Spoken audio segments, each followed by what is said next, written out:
सो hey everyone, इस video में hostel की बात करेंगे। अभी आप लोगों के पास मेल आया है जिसमें हॉस्टल के बारे में बोला गया है कि ब्लॉक 1 4 बेडेड एलोकेट किया जाएगा। तो हॉस्टल की फैसिलिटीज़ क्या है, हॉस्टल की कंडीशन कैसी है, उसके बारे में बात करेंगे। अगर आउटिंग या लीव पे जाना है बाहर तो उसके लिए क्या करना रहता है उसके बारे में बताऊंगा। फिर उसके बाद मेस कैसा है और मेरे अकॉर्डिंग पीजी लेना चाहिए या हॉस्टल लेना चाहिए, उसके बारे में बात करेंगे। फिर हॉस्टल ऑनबोर्डिंग और डॉक्यूमेंट सबमिशन में क्या रहता है उसके बारे में बताऊंगा, और फिर ओरिएंटेशन में क्या होता है वो चीज़ डिस्कस करेंगे। तो चलिए वीडियो को शुरू करते हैं। पहली चीज़ है हॉस्टल का कैसे कंडीशन है।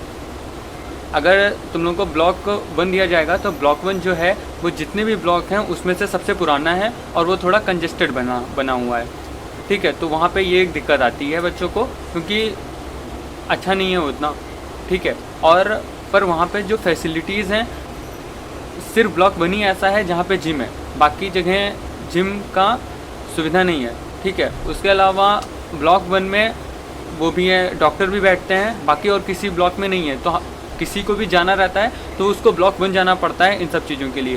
पर वहाँ की मेस की बात करें, हर ब्लॉक की मेस अलग अलग है, ठीक है।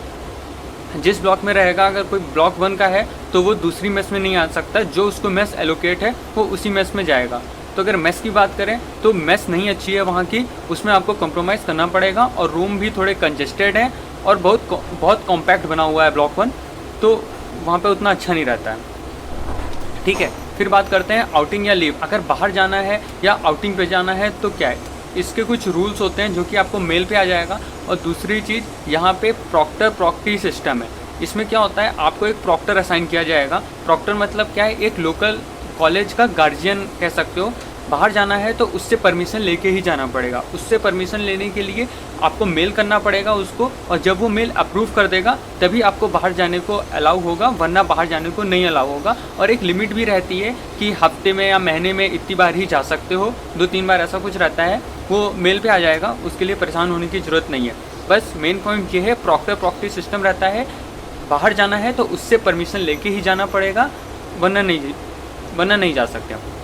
और दूसरी चीज़ कि कुछ प्रॉक्टर जो होते हैं वो अच्छे होते हैं, अच्छे इन द सेंस मतलब जल्दी अप्रूव कर देंगे, और कुछ जो होते हैं वो अप्रूव नहीं करेंगे, पेरेंट्स से बात करेंगे, और भी कई सारी चीज़ें डिले कर देते हैं चीज़ों में। कुछ हैं जो तुरंत अप्रूव कर देंगे, तो वो आपकी किस्मत पे डिपेंड करता है कि कौन सा प्रॉक्टर मिल रहा है। दूसरी बात करते हैं, मेरे अकॉर्डिंग पीजी लेना चाहिए या हॉस्टल लेना चाहिए।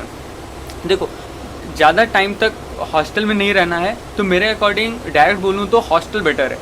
हॉस्टल इसलिए बेटर है क्योंकि अभी कुछ जॉब लगने के बाद तो बाहर पीजी में ही रहना है, इसलिए हॉस्टल लाइफ एंजॉय कर लेना वो ज़्यादा ज़रूरी है, क्योंकि ये टाइम दोबारा नहीं आएगा। अगर फाइनेंशियल प्रॉब्लम है या कुछ और है तो वो एक्सक्लूडेड है, वो बाहर ले सकता है, उसके लिए दिक्कत नहीं है। पर अगर कंफ्यूज हो कि पीजी लें या हॉस्टल लें तो हॉस्टल ले लो, वो ज़्यादा अच्छा है, क्योंकि उससे प्लेसमेंट में भी आराम रहेगा, बार बार आने जाने में, ठीक है। और लाइब्रेरी में भी देर तक पढ़ सकते हो। ये सब फ़ायदे हैं हॉस्टल में रहने के। बस हॉस्टल में लोगों को ये लगता है रहने में कि हम अपनी मर्ज़ी से बाहर जा नहीं सकते, तो जो बाहर रह रहे हैं वो भी अपनी मर्ज़ी से कहीं नहीं जा सकते, क्योंकि बाहर घूमने के लिए यहाँ कुछ है ही नहीं, सब दूर दूर है। तो बाहर रहने का भी कोई फ़ायदा नहीं है कि बाहर बहुत अच्छा है, घूमने को मिलेगा। बाहर भी पूरा गाँव ही है, ठीक है। और गर्ल्स को मैं यही रिकमेंड करूँगा कि वो हॉस्टल में रहें, बाहर रहने की तो कोई ज़रूरत नहीं है। बाहर इतना कुछ अच्छा नहीं है, कोई मॉल वगैरह नहीं है, ठीक है। और सेफ्टी का भी रहता है, क्योंकि अगर आस्था में या इधर दूर से रहोगे तो बाहर जो है वो मेन रोड है, ठीक है, भोपाल इंदौर हाईवे, तो बार बार रोज़ आना जाना रहेगा। तो उन सब से दिक्कत से अच्छा है हॉस्टल में आराम से अपना रहो, दैट्स बेटर। उसके बाद बात करते हैं हॉस्टल ऑनबोर्डिंग और डॉक्यूमेंट सबमिशन में क्या होगा। ये 13 जुलाई और 14 जुलाई को चलेगा। तो मतलब आप 13 को भी आ सकते हो, 14 को भी आ सकते हो, ठीक है। इसमें क्या होगा, मेल पे एक तो मेल रेगुलर चेक करते रहो, क्योंकि वीआईटी का जितना भी कम्युनिकेशन होता है वो मेल के थ्रू होता है। तो मेल पे आप लोगों को एक रूम नंबर दिया जाएगा जो कि एकेडमिक ब्लॉक होगा, AB कुछ करके होगा, AB 101, AB 20 इस तरह करके होगा। तो AB मतलब एकेडमिक ब्लॉक, तो वहाँ पे जाना होगा। उस रूम में जाके डॉक्यूमेंट वेरिफिकेशन हो जाएगा, कुछ टीचर्स बैठे होंगे, अपना डॉक्यूमेंट दिखाना होगा, ठीक है। और मेन चीज़ कुछ भी भूल जाओ, डॉक्यूमेंट बिल्कुल मत भूलना। मेल पे सारे डॉक्यूमेंट आएंगे, वो सारे डॉक्यूमेंट पूरे करके लाना। ठीक, डॉक्यूमेंट वेरिफिकेशन के बाद जो भी हॉस्टल एलोकेट है ब्लॉक 1 जैसे है तो ब्लॉक 1 जाना होगा। ब्लॉक 1 जाते ही वहाँ पे जो भी डॉक्यूमेंट लेंगे और आपको रूम असाइन कर देंगे कि ये रूम असाइन हुआ है। ठीक है, तो दो सबसे इंपॉर्टेंट चीज़ें, एक तो डॉक्यूमेंट बिल्कुल मत भूलना कॉलेज आने के लिए, और हॉस्टल आने के लिए मेरा चैनल सब्सक्राइब ज़रूर कर लेना, क्योंकि मिलोगे हमसे तो मैं ये ज़रूर चेक करूँगा।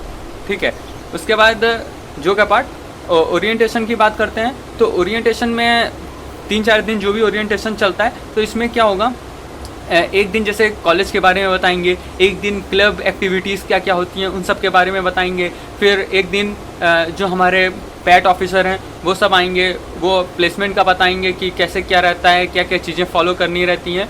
तो हर एक दिन एक एक टॉपिक रहेगा, उसी पे डिस्कशन होगा, उसी के कॉलेज के बारे में आप लोगों को बताया जाएगा। तो इस वीडियो के लिए इतना ही। Thank you, bye bye. इसके अलावा कुछ भी पूछना है या बात वगैरह करनी है तो कमेंट सेक्शन में कमेंट कर दो, मैं ऑलमोस्ट सबका रिप्लाई कर देता हूँ। उसके अलावा हमारा टेलीग्राम चैनल है, उसमें और भी बच्चे ऐड हैं, तो लोग आपस में अपना डिस्कशन करते रहते हैं, तो एक दूसरे के डाउट क्लियर हो जाते हैं। ठीक है, ओके।